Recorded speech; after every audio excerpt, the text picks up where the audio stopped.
All right, let's move into our next discussion now. New York began hosting world leaders on Monday as the 72nd United Nations General Assembly kicked off. Well, many global issues are on the agenda. Issues bordering on North Korea, Iran and climate change will dominate the General Assembly's discussion. At the opening of the session on Monday, President Donald Trump again reiterated America's demand for United Nations reforms.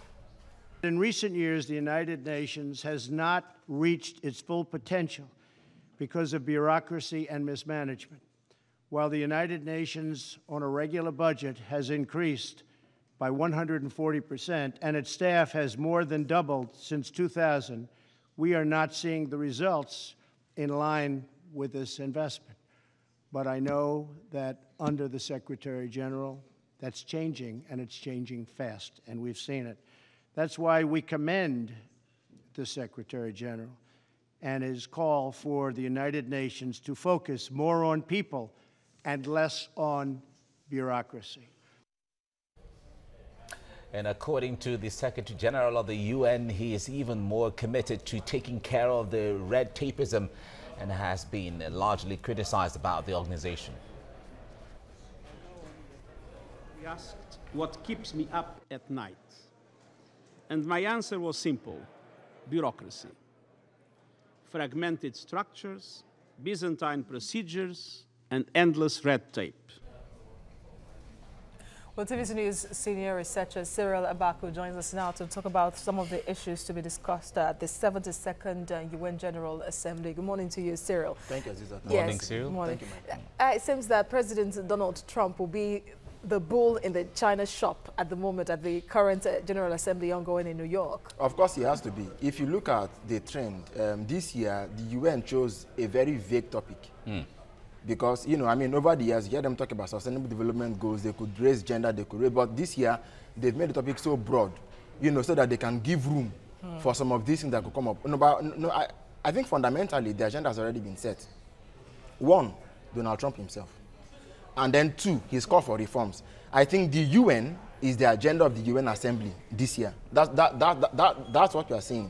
And, you know, so with the 10-point reform agenda already on the table, I think it will serve them well if the UN takes time to look inwards properly and reassess its strategies and its internal working mechanisms to become more effective. He has said it over time that the UN is bugged by bureaucracy. I mean, being the highest donor to the UN's biennial budget and everything, he has that responsibility, you know, so I think it's important for them to note that they themselves are the agenda for discussion this year.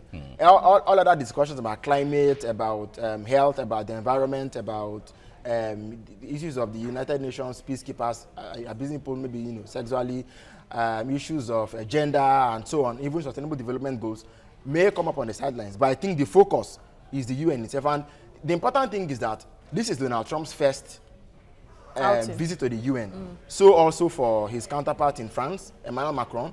So, and again, with Russia, with the Russian Prime Minister, I think Russian President Vladimir Putin and his Chinese counterpart pulling out, talks about North Korea are potentially already undermined. So the focus will shift. The issue with Iran, you know, took place with 5+ nations. So somehow, the General Assembly may not do, it may raise its voice, but in the end, it's going to, the issues with Iran are going to be settled perhaps through backdoor diplomacy. But I think the focus that has already been set is the UN itself reforming itself. So I think they need to look at that very closely. All right, African leaders, especially Nigeria, South Africa, Kenya, Egypt, have been pushing for the expansion of the Security Council permanent members. Now, from President Buhari and President Jacob Zuma and all of that, these are some of the things I see them pushing at the General Assembly.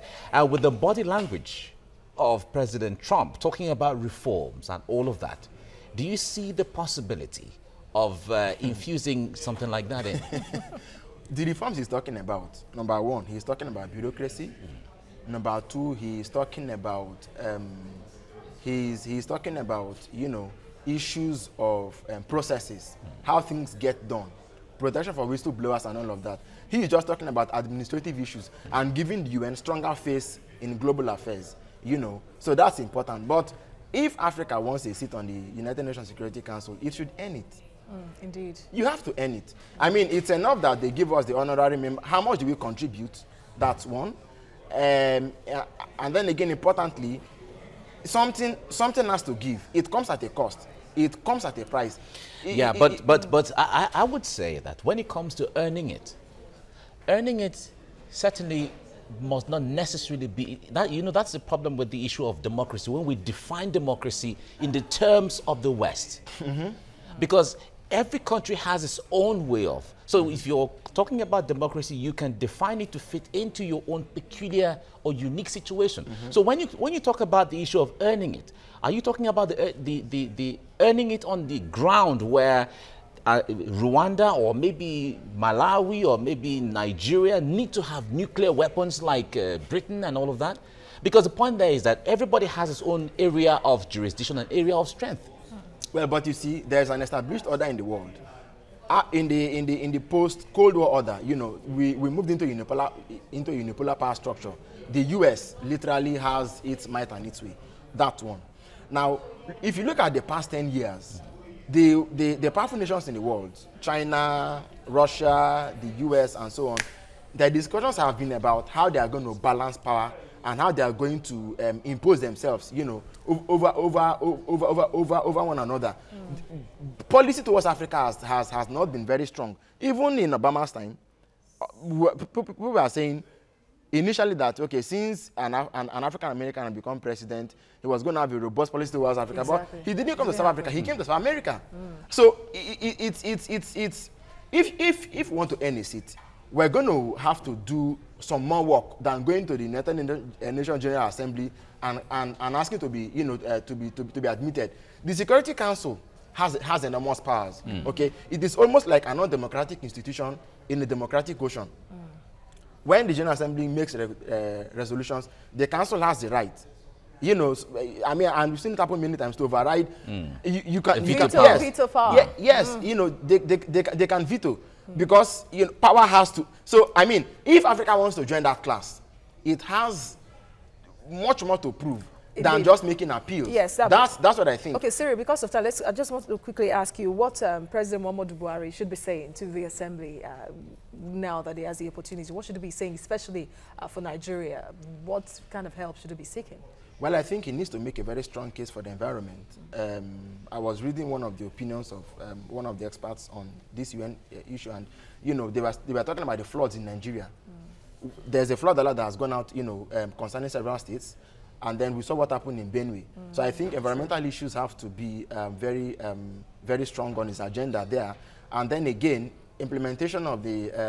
I think we need to go into some strategic partnerships to assist us in implementing some of these sustainable development goals. If Nigeria is accounting for 50% of out-of-school children worldwide, that's a serious threat to, you know, to Nigeria's future. So we need to make a case for education.